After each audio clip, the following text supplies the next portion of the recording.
Okay, welcome everybody. My name is Wendy Singer and I'm Director of Programming for No Shame on You. On behalf of our volunteers, staff, board of directors, we want to welcome you to today's program, part of No Shame on You's monthly Feed Your Mind lunchtime series. On the menu today is Let's Discuss. On the menu today is Talk Saves Lives, presented in partnership with American Foundation for Suicide Prevention, Illinois. Founded in November of 2014, No Shame on You is dedicated to eliminating the stigma associated with mental health conditions so that people who need the help will seek it, family members and friends will know how to provide proper support and to save lives. No Shame on You achieves its mission through so many amazing programs, community outreach, educational presentations in schools and organizations, daily online tools and resources, a huge social media following of over 125,000 blog, podcast, team programs, and more. AFSP's mission is to save lives and bring hope to those affected by suicide. They fund research to improve interventions, train clinicians in suicide prevention, and advocate for policy that will save lives. Today, we have two amazing presenters. One is a dear colleague and friend to No Shame on You, Angela Cummings, the Executive Director of AFSP Illinois chapter, and has been with the organization for 9 years. And I'd like to introduce Dr. Edmund Yom Tov. When Dr. Yom Tov lost his mother to suicide over 30 years ago, there was little, if nothing, available to help him with his grief. Years later, after completing his doctorate in clinical psychology, he became one of the founding members of the Illinois chapter of AFSP, and we welcome him. In addition to his role as the Illinois chapter president, which he served for 10 years, he conducted the only support group for LGBTQ plus survivor of suicide loss, became a member of the National Loss and Healing Council, as well as a member of the training team for the suicide bereavement support group facilitators, which he continues to this day. Dr. Yom Tov also helped initiate the National LGBTQ plus task force. He's excited about returning to the Illinois board after a short hiatus. He currently works in private practice, providing individual therapy in the Chicagoland area. Now for just a little bit of housekeeping. Please keep yourself on mute during the presentation to avoid feedback. Following the presentation, we will have a short audience Q&A. You can submit questions to me directly, Wendy, NSOU, in the chat, and we'll share your questions at the end of the presentation. And without further ado, welcome Angela Cummings and Dr. Edmund Yom Tov. Great. Thank you so much for having us. I think I'll go ahead and just jump right in because we have a lot of slides to share with you today. And I want to make sure we clip through them in good time and have time for questions as well if we need them. So I'm going to go ahead and do this. All right. And we are yeah, there you go. Perfect. Okay. And right now, are you seeing the big blue slide or are you seeing the talking notes? The talking notes. Okay. Thank you. It's different every time I do it. So you got it. There we go. Okay. We can skip this slide. Wendy shared with me that you all do a survey of your own, a kind of an internal survey. So there is no need for us to take any time here to do this pre-survey. So we're just going to clip ahead here. All right. And I'll just go ahead and just briefly reintroduce myself, a little bit about my story, and then I'll let Edmund, Dr. Yom Tov, do the same. So my name is Angela Cummings, and as Wendy shared, I am the executive director of our chapter, AFSP chapter here in Illinois. I'm also a suicide loss survivor. I lost my grandfather to suicide about 30 years ago. And about 13 years ago, my husband and I lost a very dear friend who was the best man at our wedding. So I come to this work with a lot of passion and dedication, and I feel really fortunate because it's my job, but it's also something I care deeply about, and not everybody gets to say that about their job. So it's really my pleasure to be with you today. So I'll let Edmund do a brief introduction, although that bio was so nice. If you want to say anything else, Edmund, go ahead. There is not much more to say. I am a survivor of suicide loss myself to my mother, who died around the same time as Angela's grandfather. I think, as I indicated, I refer to myself as the zombie board member. I was a board member. I kind of stopped, and they've somehow or another taken the paddles to me and revived me back to life for AFSP Illinois. I will tell you that in all aspects of the work that I do with AFSP, that there is so much heart in this organization. And in the time that I was away, the organization has grown by leaps and bounds. The heart is still there. So when Angela says she's fortunate to be able to do her job and still have that heart, I will tell you that this is an organization that does not have a lack of that real devoted group of volunteers, which is one of the draws. So let's go ahead and begin, because I'm talking a little bit too much about things that are more about me. So today we're going to have some learning objectives. These are what we hope that you walk away from this next hour being able to do. We want you to be able to describe the scope of the problem to suicide. Angela will then talk about key research findings. We'll talk about suicide risk factors, warning signs. We'll also talk about resiliency factors, which are equally as important to have and be aware of. You can demonstrate how to seek and offer support for yourselves and other people in terms of mental health and suicidal crisis. And you'll be able to explain how to access crisis resources for yourself and for others. We're going to do this by, and you'll notice that this overview, a lot of the things in the overview are exactly the same thing that we just talked about. We're going to have an introduction to the issue of suicide so that you have a full understanding of the scope of the problem. As I said before, Angela will then talk about research. I will hop in and talk a little bit about prevention, and then Angela will talk a little bit more about what you can do, especially if you feel like you know somebody who is at risk. So let's talk a little bit about suicide. And as we're talking about this, I want to make sure Angela and I are used to talking about what I refer to as the S word, and it rolls off of our tongues relatively easily because we talk about it every day. It is an emotionally loaded subject. And if at any point in time your emotions start welling up, we want to make sure that you take care of yourself. And if that means while we're talking about this, you have strong emotions and you want to cry, you cry. If that means you want to step away from the program, step away from the program. We do, however, just want to make sure you're okay. So if you do need to step away, please message one of us individually, just so we know that there is something going on. Because as one of the things we're going to talk about is that, we always need to check in with each other. And so if there is something going on and you need to step away, let us know so we can practice what we preach and check in with you, because this can be a really weighty and emotional issue. So let's talk very briefly. We'll go a real quick introduction in suicide. And here are these two key components, key messages that is the basis of our work. And some of it might be really, really obvious. In fact, we work with the organization called American Foundation for Suicide Prevention. So that second key idea that suicide can be prevented is the basis of our work. It's ingrained in our name. But when we talk about suicide as being a health issue, we want to make sure that people realize that that hasn't always been the way we looked at suicide. We used to look at suicide as a moral failure, or a failure on behalf of our families or our communities. We're now increasingly more aware of the fact that it is a health issue. I think it is really filtering down. When you talk to young people about mental health and suicide, they have a much more normalized understanding of mental health. And when we talk about it as a health issue, we need to always acknowledge that suicide is a complex and multidimensional issue that people go through.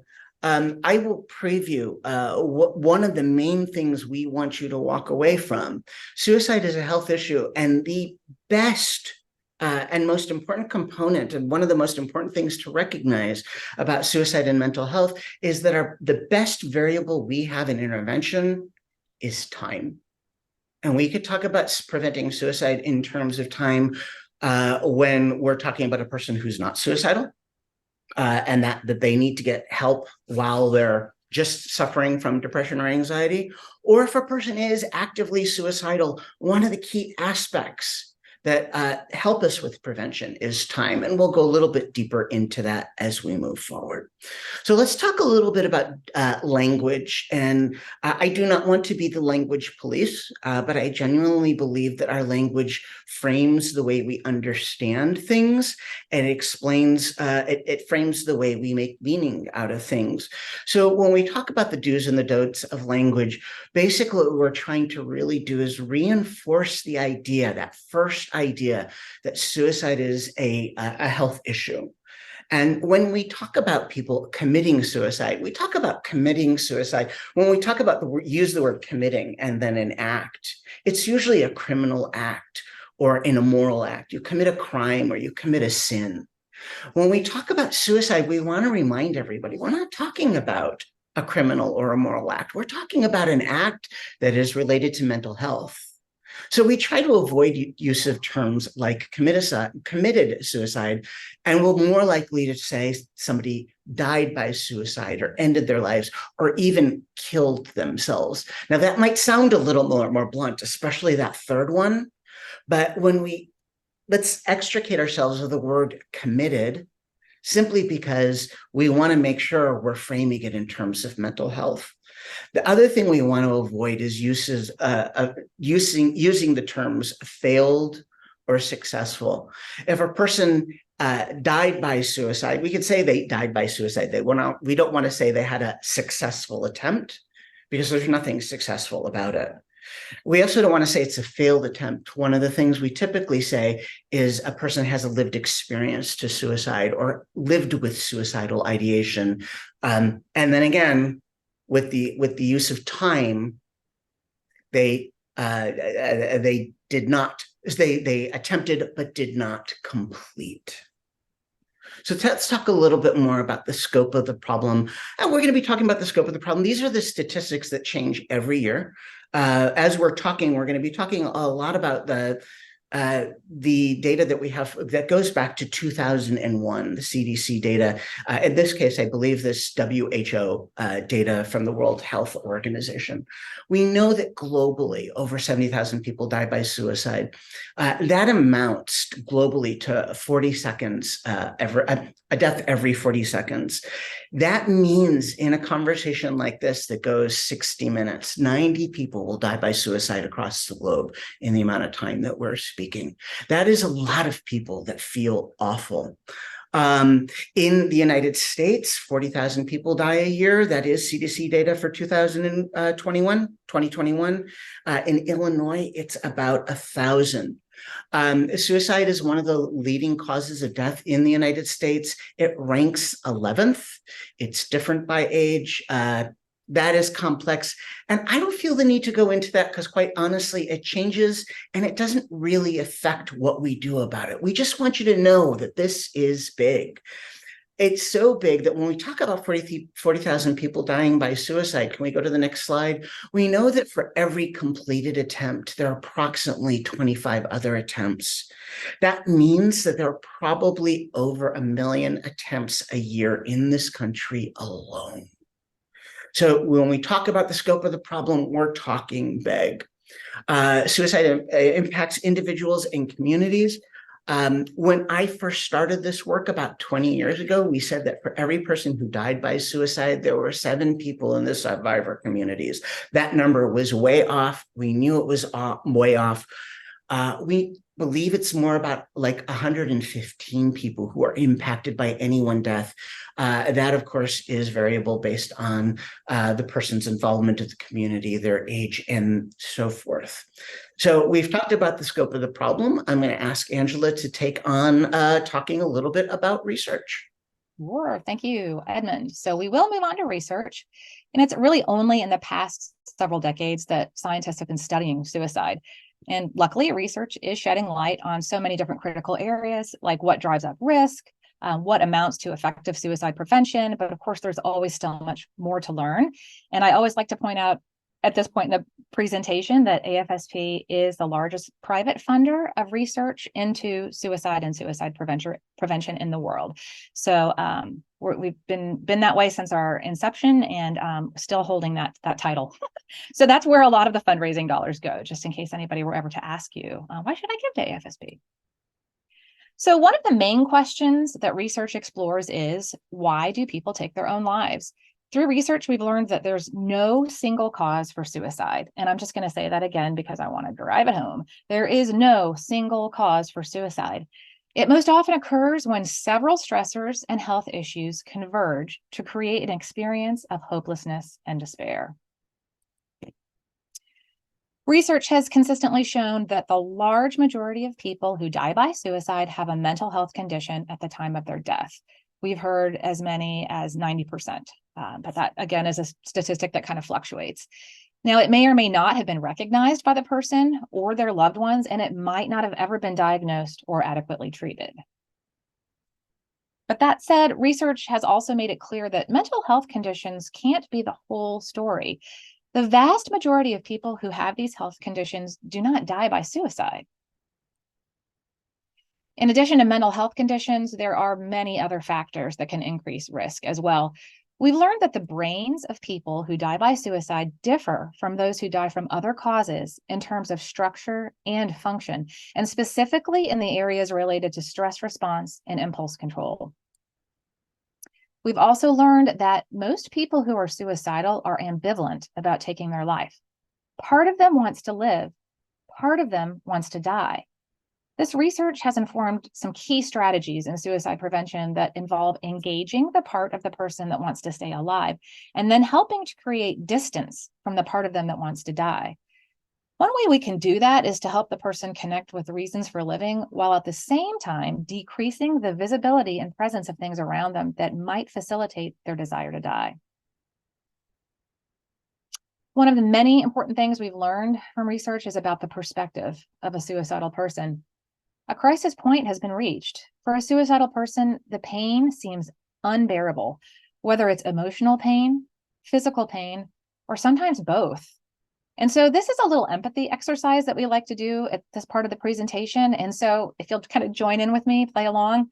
For a moment, I would like to invite you to think back to the most physically painful experience in your life. Maybe you gave birth without an epidural, you broke a bone, you had to pass a kidney stone, whatever it is, the most physically painful experience that you can remember. Now, at that moment, would you have been able to give someone clear and accurate directions to your house? Probably not. Pain makes ordinary thinking nearly impossible. For a suicidal person, thinking becomes constricted at that moment of crisis. It's a state of intense tunnel vision where other options seem unavailable. Someone who considers suicide literally cannot foresee a time when that unbearable pain will end. Understanding this perspective of a suicidal person has also helped us to learn that suicidal feelings are often temporary. They can come on intensely, and they can sometimes pass in minutes or sometimes hours. And so keeping people safe and helping them feel supported can get them through these critical moments. And here's what Edmund had referred to or alluded to. We're going to keep coming back to this. There is strong evidence that putting time and distance between an individual who is suicidal and the means to take their life can be a life-saving action. This is why it's so important that we take steps when we know someone is struggling to help keep them safe. Research has also helped determine the key factors that increase the risk for suicide. And in this slide, you'll see they're in 3 colorful little circles here, and we're going to go through all 3 of these. Risk factors are really important to know to understand the big picture of someone who might be considering suicide. Just like someone who is at risk for heart disease because of high blood pressure or a history of heart disease in the family, similarly, some people are just at a higher risk for suicide than others. And the main risk factors that you can see here are grouped into these 3 categories: health factors, historical factors, and environmental factors. And we're going to take a look at all 3 a little bit closer. Okay, so the first type of risk factors include health factors, such as biological and then psychological medical conditions, the most significant of which are mental health conditions. As we said before, most people who die by suicide have an active mental health problems at the time of their death, may not have been diagnosed, may not have been treated. Depression is the most common mental health condition and the one that's most associated with suicide. Bipolar disorder is also shown to be high risk, anxiety. Because these conditions put a person at greater risk for suicide, detecting the presence of them is critically important, of course. The best way to be sure when you're concerned or detect a possible change in you or your loved one's mental health is for the person at risk to seek professional evaluation and effective treatment. A lot of people don't realize that their stress has actually become a health problem. So providing information about how to access mental health care or the crisis number 988 if their distress is very high, these are solid steps in helping them to connect to the help that they need. And just very briefly, as you might, think mental health, in addition to mental health conditions, serious or chronic physical health conditions can increase risk, especially when the person also has mental health issues. And so, these can be things like chronic pain or traumatic brain injury, just a few of the physical health factors that could also influence this. So the second type of risk factor includes historical factors, and these are things like family history of suicide, a family history of mental health conditions, or past trauma such as sexual abuse or maybe combat stress, PTSD. Research has also found that a history of childhood abuse can contribute to a suicide risk, no surprise there. And while most people who attempt suicide do not go on to die by suicide, and that's an important fact that I'm just going to reiterate here, most people who attempt suicide do not go on to die by suicide. However, having said that, a previous suicide attempt is considered a historical risk factor, and it does put the person at an increased risk for suicide. And then the third type of risk factor that we know about for sure are things called environmental factors. And these are things that involve the circumstances of a person's life. And there are often aspects of a person's environment that contribute to their overall level of risk. And a few of the most common might be some of the things listed here. So we call having access to a way of killing oneself, we refer to that as a lethal means. And this includes having access to any variety of things such as firearms, of course, prescription drugs, or even over-the-counter drugs that might be in the home or easily accessible, access to a bridge, access to a car, etc. Research has shown that contagion, that's the exposure to another person's suicide, or to graphic or sensationalized accounts of suicide in the media, especially when you combine it with other risk factors, these are things that can increase a person's risk for suicide. Prolonged stress, obviously, this could include things like harassment, bullying, relationship problems, legal problems, unemployment. These are all things that you would expect. And then stressful life events, which can vary across the lifespan and could include things like divorce, legal problems, job loss. So these are all environmental factors, and that's the third circle there that we talked about. So to better understand suicide risk here, this slide is a good example of a set of risk factors that could converge in a person who is suicidal. And this example shows what is often the public perception of suicide. When someone dies by suicide, often the story only talks about the environmental factors. So people see a life event like a breakup or bullying or a job loss, and then they see the person die by suicide. So then they assume the person killed themselves because of that stressful life event. But that's never the full story. What others don't know is that the person who died may have had genetic risk factors for suicide. Maybe they were suffering from depression and an anxiety disorder, or their work life had become increasingly stressful. Their underlying depression or anxiety could have made the situation at work worse, or conversely, work stress could have made their depression worse. Perhaps they'd also been drinking more than normal, which is a typical self-medicating behavior. The key is that a combination of risk factors could have contributed to the suicide death. Therefore, and this is a key point we'd like you to take away as well, while a life event can play a precipitating role for suicidal behavior, without other underlying risk factors, life events alone aren't thought to cause suicide. Very key point there. So looking to the future, research hopefully will help us find the very best ways to fight suicide. A few things that are going on in the research world, we're looking for biomarkers, for example, something that might be testable in a blood sample that could help identify people at risk. A lot of the clinical treatments that like particular types of therapy, are effective for suicidal people. Dialectical behavioral therapy is considered sort of the gold standard for people who are chronically suicidal or suicidal ideation. Things that you've probably heard of, some interventions that you've probably heard of, ketamine has come out of specific research into suicide and suicide prevention. So there's a lot more to be done. Research, can also help us identify the most effective educational programs, hopefully like the one you're listening to today, and further interventions that reduce suicide rates and reduce suicide risk in people who are suffering from mental health conditions. So that's just a little overview of what research has taught us and where we hope research is taking us. And having said that, I'm going to pass it back to Edmund, who, as we already discussed, is a mental health provider, and he's going to talk a little bit about prevention and what we know about prevention. Great. Thank you, Angela. So let's talk a little bit about protective factors, because that's one of the most key aspects of prevention. I'm going to skip past the first one because we're going to talk a little bit more about mental health care shortly. But in terms of protective factors, the things that we see most, we see that engagement, whether it be with family or rest of the community, this is a protective factor. When people are surrounded and feel that they are supported, that is a factor that will help people from being at higher risk. Now, that's particularly problematic because we know that the Surgeon General a couple of years ago came out and said that loneliness is an epidemic in this country. Some of that was spurred on by the pandemic. Some of that existed long before the pandemic, but it continues now. We're also going to talk another protective factor, our ability to solve problems, which can be benefited. One of the things can benefit that is mental health treatment, but also cultural and religious beliefs that prohibit suicide are one of those things that might make a person stop and think about, before taking their own lives. Now, as much as these things might be in place, I don't want anybody to think, okay, well, this person is Catholic, so they're not going to take their own lives. People who have mental health care do die by suicide. People who have great problem-solving skills die by suicide. In fact, when people are in suicidal crisis, as Angela mentioned before, they're in that moment of life where the world gets tunnel visioned, their language fails them, their problem solving fails them.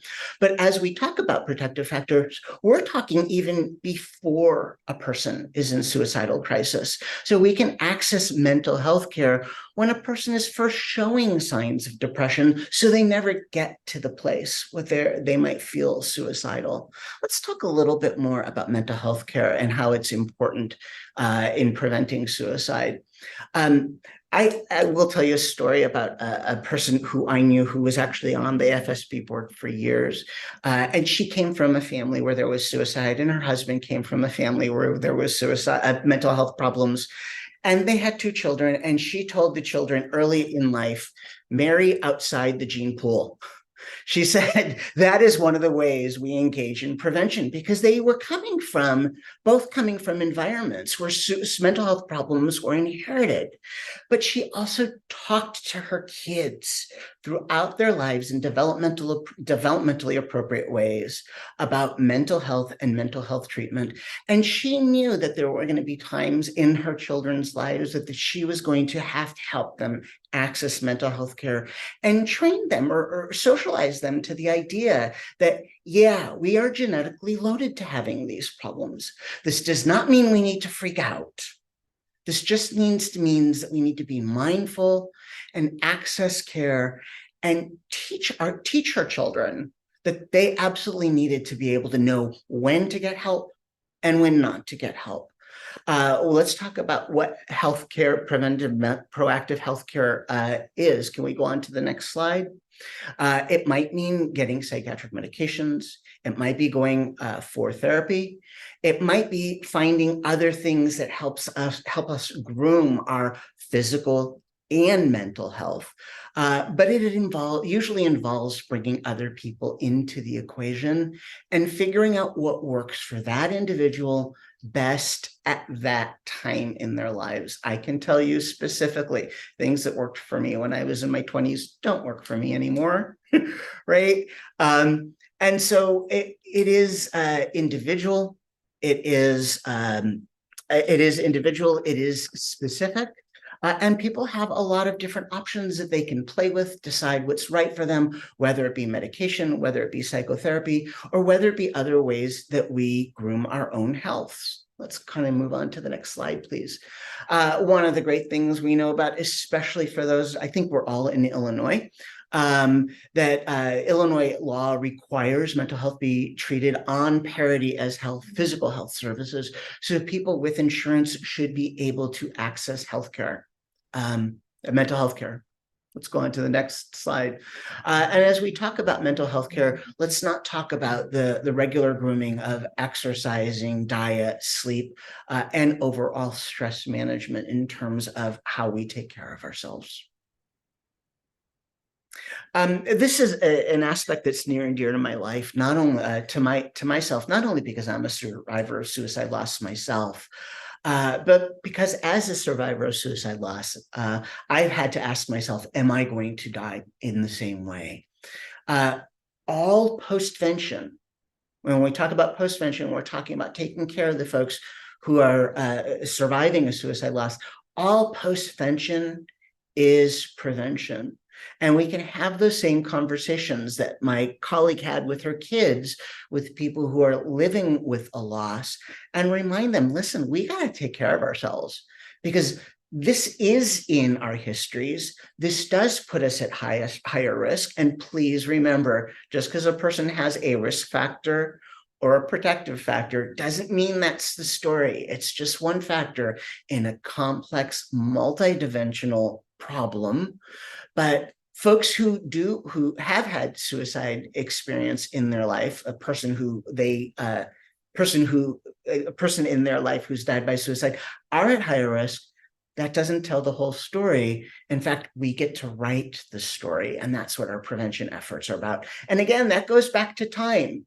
It's not while we're in suicidal crisis, it's to prevent a suicidal crisis. So it goes for a little bit further back when we talk about time. And here it is, that slide that's going to talk all about time. If a person is in suicidal crisis, one of the ways that we really help them is by giving them more time. Angela's going to talk a little bit deeper about what we do in order to help with that. But remember, when a person is in crisis, they're in intense, high emotional experience that is transient. It might last quite some time. It might last days and weeks and maybe even months. But once they're through that crisis, the ambivalence about suicide changes, and suicide seems like less of an option if we can give them time. The other thing we could do in order to help with prevention is limit access to means. To lethal means. Now, that it can be, and if a person is in suicidal crisis, that means, can we go on to the next slide? It might mean taking away restricting access to the ways that they say that they are thinking about taking their own lives. But it also means, and in terms of advocacy, we know that if there is a bridge where people frequently go and take their lives, if we put a barrier on that bridge, people will go to that barrier. They won't be able to access their suicidal means, their what they wanted to do. And then they won't flip to another means. Remember, when a person is in suicidal crisis, they're not thinking with a whole lot of problem solving. And in this case, that's a saving grace. So they're not going to say, okay, well, I planned on doing it this way, so I'm going to go off and do it this way. Another way of limiting access to means is securing firearms, especially if somebody is in suicidal crisis. Now, one of the things we do at AFSP is we educate people who have firearms about mental health so that they can interact with, so that for themselves and for the people around them, they know that if a person is depressed or anxious and may be thinking about suicide, not only should they reach out, but maybe they want to hold on to their firearms so they won't use them. Other ways of accessing means are blister packs on medications and carbon monoxide sensors in cars. Go on to the next slide, please. Oh, actually, I think I'm passing it on over to you now, right? I think so. My clicker wants to kind of lag a little bit because I'm going to just go into the final section of the presentation, which is the what you can do section. So, all right, little clicker, let's do this. Have a conversation. It's important to have a caring and supportive conversation with someone you might be worried about this is obvious, to allow them to share what they're experiencing. A conversation is more than just a way to show that you care. It also allows you to gain more information about their level of distress. So you can kind of assess exactly how much in crisis they may be. And so we're going to talk a little bit about suicide warning signs here. You're going to watch for the following signs that we're going to talk about in yourself and in others. And while many of the suicide risk factors we discussed endure over a longer period of time, warning signs are observable signs that signal that suicide risk might be in the near future. So it's important to pay attention to both the risk factors that we discussed earlier and then the warning signs that we're about to talk about now. And then if you see these warning signs, obviously reach out to the individuals in your life that you're concerned about. And if you yourself are struggling, reach out to someone. And then seek mental health services if you're depressed or if your anxiety regularly interferes with your daily life. And of course, encouraging others to do the same. So with that, we're going to get right into the warning signs. These are typically displayed in three main ways that we can detect: talk, behavior, and mood. And we're going to talk about each of these in a little more detail. The first one here is talk. This can be surprising to people, but many people who are suicidal literally talk about ending their lives. They might do it directly or indirectly. They might say it outright, or they might joke about it. This is frequently what people might do. Take it seriously. Some things they might be saying is that they have no reason to live. They may be using words like, I'm feeling trapped. I feel like I'm a burden to others. Or they might talk about feeling overwhelmed or being in unbearable pain. So if you hear these kinds of messages and the person is displaying this or any of the other warning signs, and you know they have risk factors, and you know there are environmental factors that may be going on in their life, these are some key phrases that you're going to want to listen for. Behaviors are just behaviors that are atypical for the individual, and they should also encourage you to speak to the person about what you're noticing. So people who are thinking about suicide might display certain behaviors like increased use of alcohol or drugs. That's pretty obvious too. They may have trouble sleeping, and it could be either insomnia or sleeping way too much, right? Both of those are two sides of the same coin. They're trouble sleeping. They might start acting very recklessly. They might withdraw from activities, and especially from activities that they normally enjoy. Now, with youth, it's pretty it's pretty common for young people, adolescents, to kind of switch activities. Like, I used to be really into gymnastics, and now I don't go to gymnastics at all anymore. Now I'm into drama, and that's okay. What we're looking for in terms of behavior is they're dropping activities that they used to love, and they're not picking up anything else. They're starting to withdraw, right? They're starting to isolate themselves from friends and family. And they might also be searching for a way to kill themselves online, searching online for methods, going shopping for a firearm. And the other thing they might do is start giving away possessions, just giving away things that that are important to them. They're just, have this. I don't need it anymore. I don't want it anymore. And they might also start engaging in, if they have the funds, reckless spending. That's another behavior that is problematic. And then mood, which is a little sometimes harder to pick up on. Everybody's mood exists on a spectrum throughout the day, throughout the hour, from minute to minute. So it can be subtle, but these are some mood changes that you might be able to pick up on if you're worried about someone. Obviously, depression, apathy, rage and irritability tend to show up in men and adolescent boys, for sure, as one of the big warning signs. You may just think they're being a jerk, but it could be a huge warning sign and a red flag. So pay attention to that. Humiliation, maybe something happened at school or online, anxiety. These are all moods that you would expect of someone who's starting to feel overwhelmed and then desperate, right? As I said, we all have ups and downs in our mood, but when you notice a change that seems really uncharacteristic or concerning, and for example, if it just keeps going on for a prolonged period of time, that's when it's time to speak up. Some people, this is surprising to them, unexplained happiness that follows one of these moods can indicate that an individual has actually decided on a plan and is relieved that they will no longer be in pain. So kind of watch out for that sudden unexplained happiness too, especially if it seems like it's coming right after a bout of some of these other feelings or moods. Some people think I thought they were better. I've heard that so many times, and Edmund may have as well. They seemed like they were so much better. I thought they felt better. So kind of be acute to that too, aware of that. But here is another favorite slide of mine, right? We've told you a lot of things to look for. And so to sum it up, we always just say, trust your gut, right? Assume you are the only one who's going to reach out. In too many instances, people talked about their concern for someone amongst themselves, but they hesitated to reach out to the person directly. I can tell you in my own lived experience, that is precisely what happened with my particular suicide loss. So here's a rule of thumb. If you're wondering if someone is depressed or overly anxious, or you're concerned about the things that they're saying and the ways that they're acting, it's just a sure sign that you should reach out. And the same goes for you. If you're having suicidal thoughts, definitely that's a sign that you should seek help. And if you've reached out to someone before, reach out again. The first time, the person may not be receptive. In fact, they might be very angry at you, and they may kind of shut you down, but I would say keep trying. Try talking to someone else or with a professional. You can always call 988 if you're not entirely sure of what to do. They're there to help you.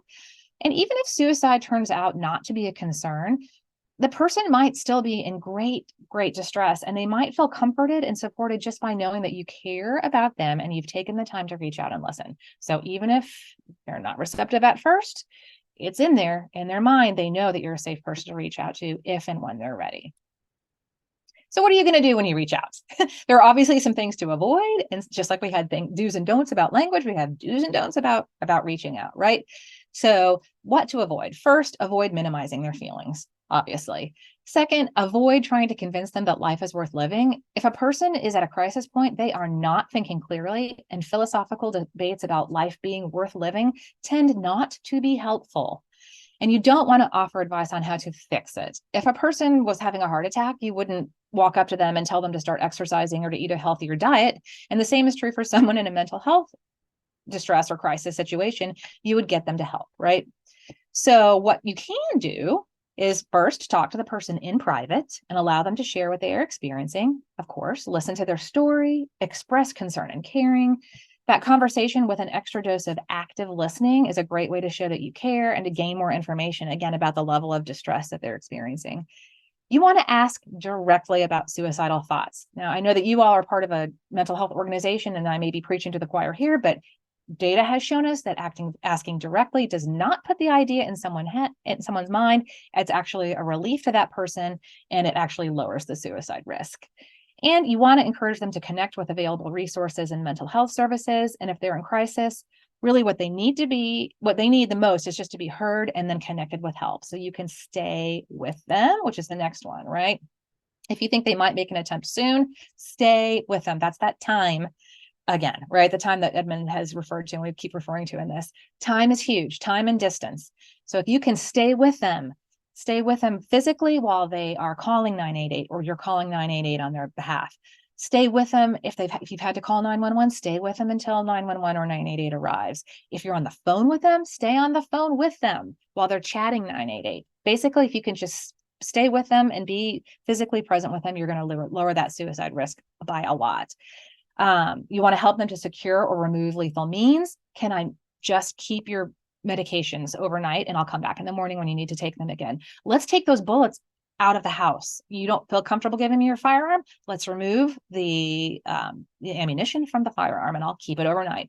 So you want to help them to make their environment safe. And then if at all possible, you're going to escort them personally to mental health services. Having said that, if the situation is putting your own safety at risk, you must leave the area immediately and call 911. But hopefully it's not going to get to that point. You all know about 988. It's been a game changer in Illinois. It has completely flipped the script here in our state. Illinois used to be number 50 at the bottom in terms of calls that were answered in state.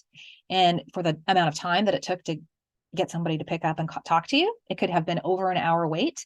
And now 80%, 82% of calls are answered in state in Illinois with the new 988 system that we have.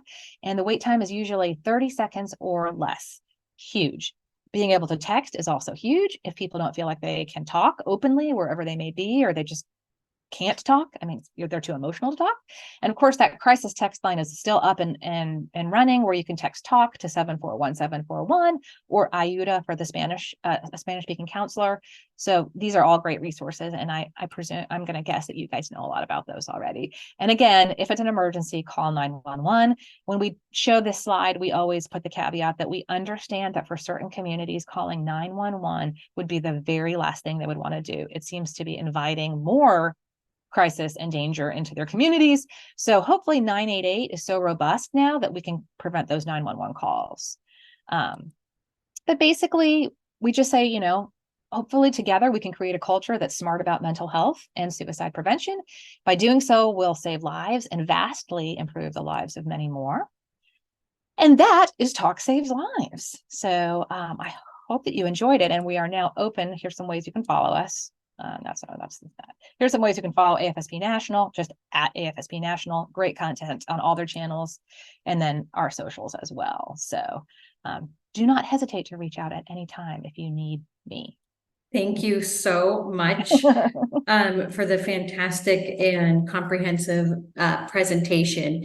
I want to remind folks, if they have a question, they can put it in the chat. And I do have a couple questions that came in. One is, do you have any suggestions for someone who has a loved one that has been on and off suicidal, has had some attempts, but is feeling so hopeless that they're resistant to seeking help, and speaking to a therapist and that type of thing? So do you have any suggestions on that? I might punt this one to Edmund, if you want to take a crack at it. Yeah. Sure. You know, I would suggest that the best thing you could do at that point in time, number one, don't give up hope, right? Stay in contact with that person, stay in love with that loved one.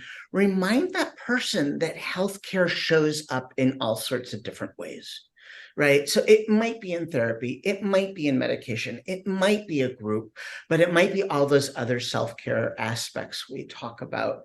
You know, with limited information, it's hard to do problem solving for folks, especially from this distance. But I would say, you know, just make sure that person you are still engaged with that person is engaged with their community, and that we look for help everywhere.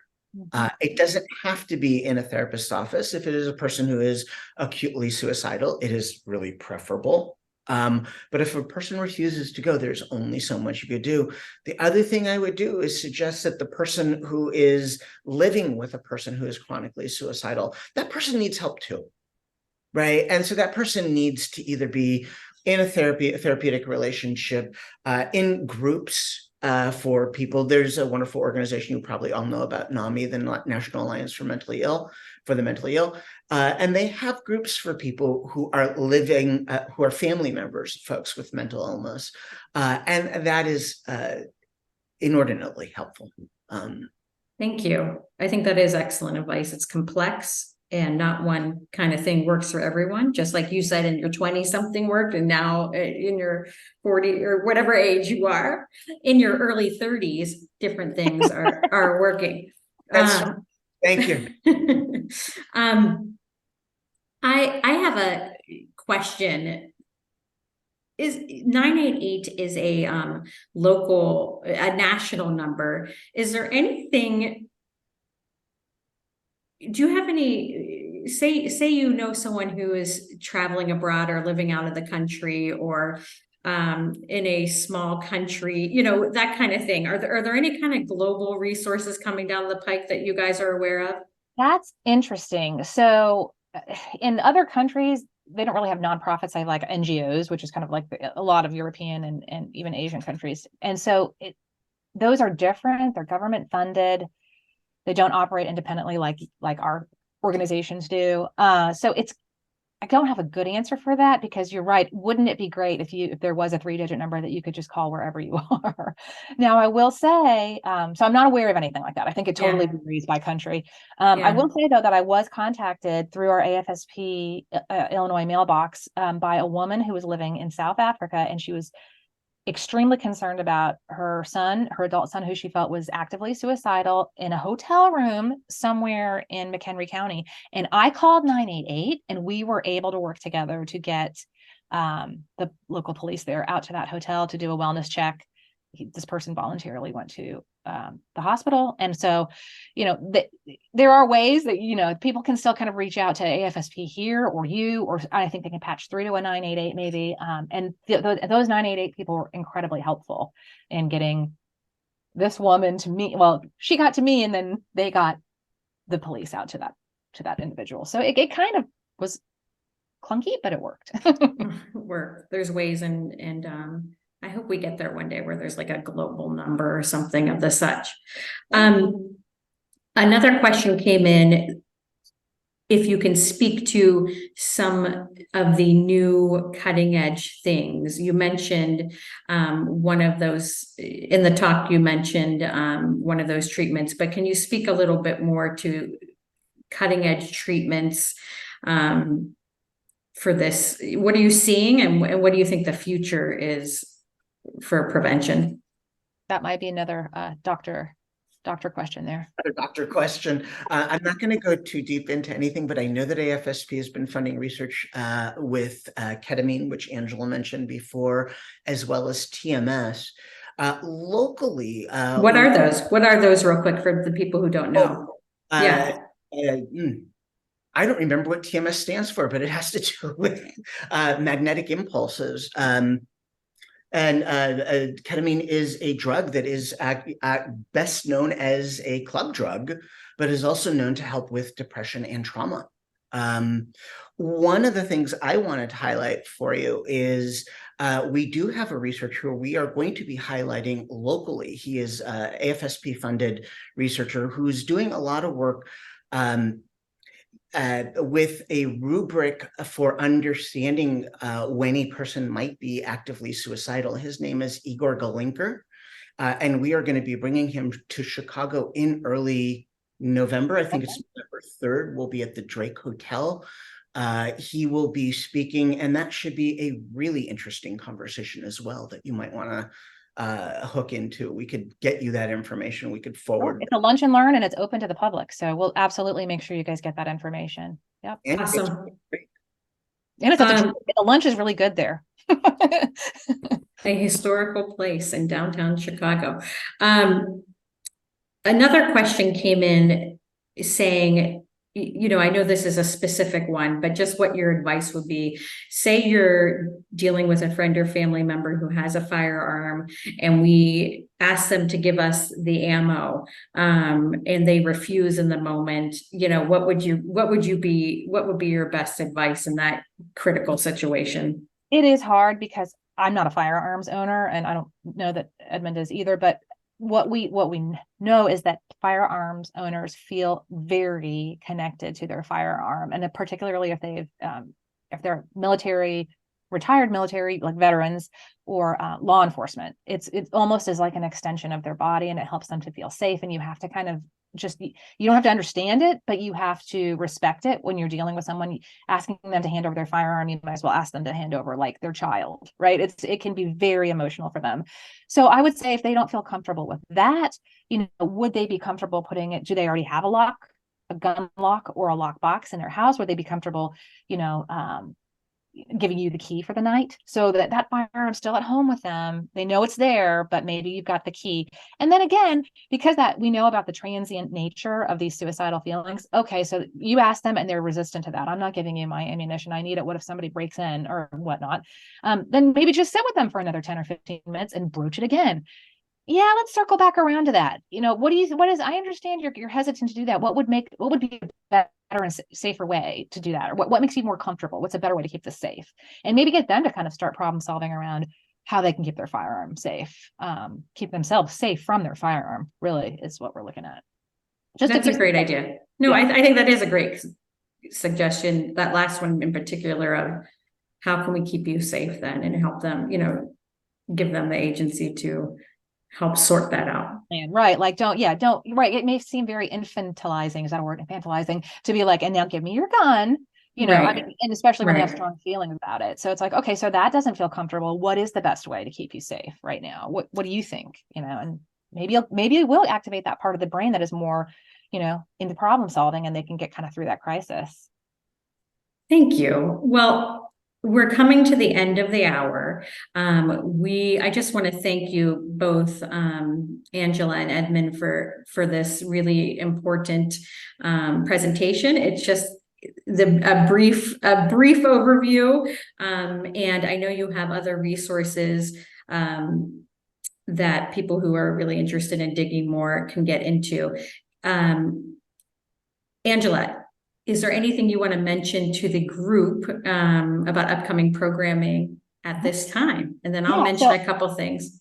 Sure. I mean, I just want to say thank you for letting us come and do Talk Saves Lives. Talk Saves Lives is our signature introduction to suicide prevention, but we have other programs. We have this that's kind of specific to the LGBTQ population. We have this that is culturally competent for Spanish speakers. So it doesn't look like this. It's been really completely redesigned. We've got it for seniors if you live with someone that's an elderly person. We have programs for teens. It's real. We have programs for educators. We have a menu of programs, and they're all free. So I'm glad you came to this. Don't hesitate to reach out if you want another program for No Shame on You, or if you work for an organization. Well, there you go. I think Angela froze, so I will finish what she was say. We are available to come back to both No Shame on You or to any other organization. We did roll out, I think she was about done, so I'm just gonna leave it there. I know she was going to talk about the Chicago walk, if you have any information on that. Sure. Thank you very much, Wendy. I should know these things, but this is what happens when you're a zombie board member. We're going to be having a local Chicago walk. It is the biggest walk in the country. It's probably the largest suicide prevention event in the world. I believe it is on the 17th of this month at Montrose Harbor. You can go to the AFSP website and look for the walks, look for the walk in the Chicagoland area. It is primarily a fundraising event, but it is a huge awareness event. A lot of people who come to the event are people who've been affected by suicide, whether they're people who've attempted but did not complete, or whether there are people who have a person in their life who died by suicide. I will tell you, as a person who works with people who are grieving, I see a lot of people walking into that event afraid, trepidatious, mournful, and I see those same people leaving an hour or so later, and something happened for them. So it is not only a fundraiser. It can actually be quite healing for a lot of people. So it is an event. I think we have something like 2,000 plus people registered already. And I think we're on our way to raising about $900,000 this year. Amazing. Well, thank you so much. And just a couple announcements on the No Shame on You end. Again, this was part of our Feed Your Mind series, and our next one is on October 26th. It's called What's the Deal with Adult ADHD? It's an overview and research supported tools for surviving. And we have our big event, our big annual event on November 5th, at Palm House in Evanston, Chicago, if you're zooming in locally. It again is an awareness and fundraising event similar to AFSP's. It's called A Tour of the Emotional Brain, a roadmap to mental wellness, with a really incredible local professor from Chicago Northwestern, Dr. Robin Nuslak. So please check it out on our website, www.noshameonyou.org. Please take a moment to fill out, which will take less than 60 seconds, our survey, so we can report back to our generous funders and make sure we're hitting the mark, and you can let us know about other programming. Thank you for being with us, and thank you, AFSP Illinois, for all that you do. Thank you for having the two of us. I don't know that Angela will be able to come back. It has been a pleasure. On a personal note, I think I know you, Danit Steinbach. Our paths have crossed a couple of times, so at some point in time, it will be lovely to chat and say hello. But if that's not doable, that is absolutely fine. But it has been a pleasure working with you all, and thank you for having us. Awesome. That concludes our formal portion, and anyone who wants to say hello, we'll hang out on our virtual lobby for a couple minutes.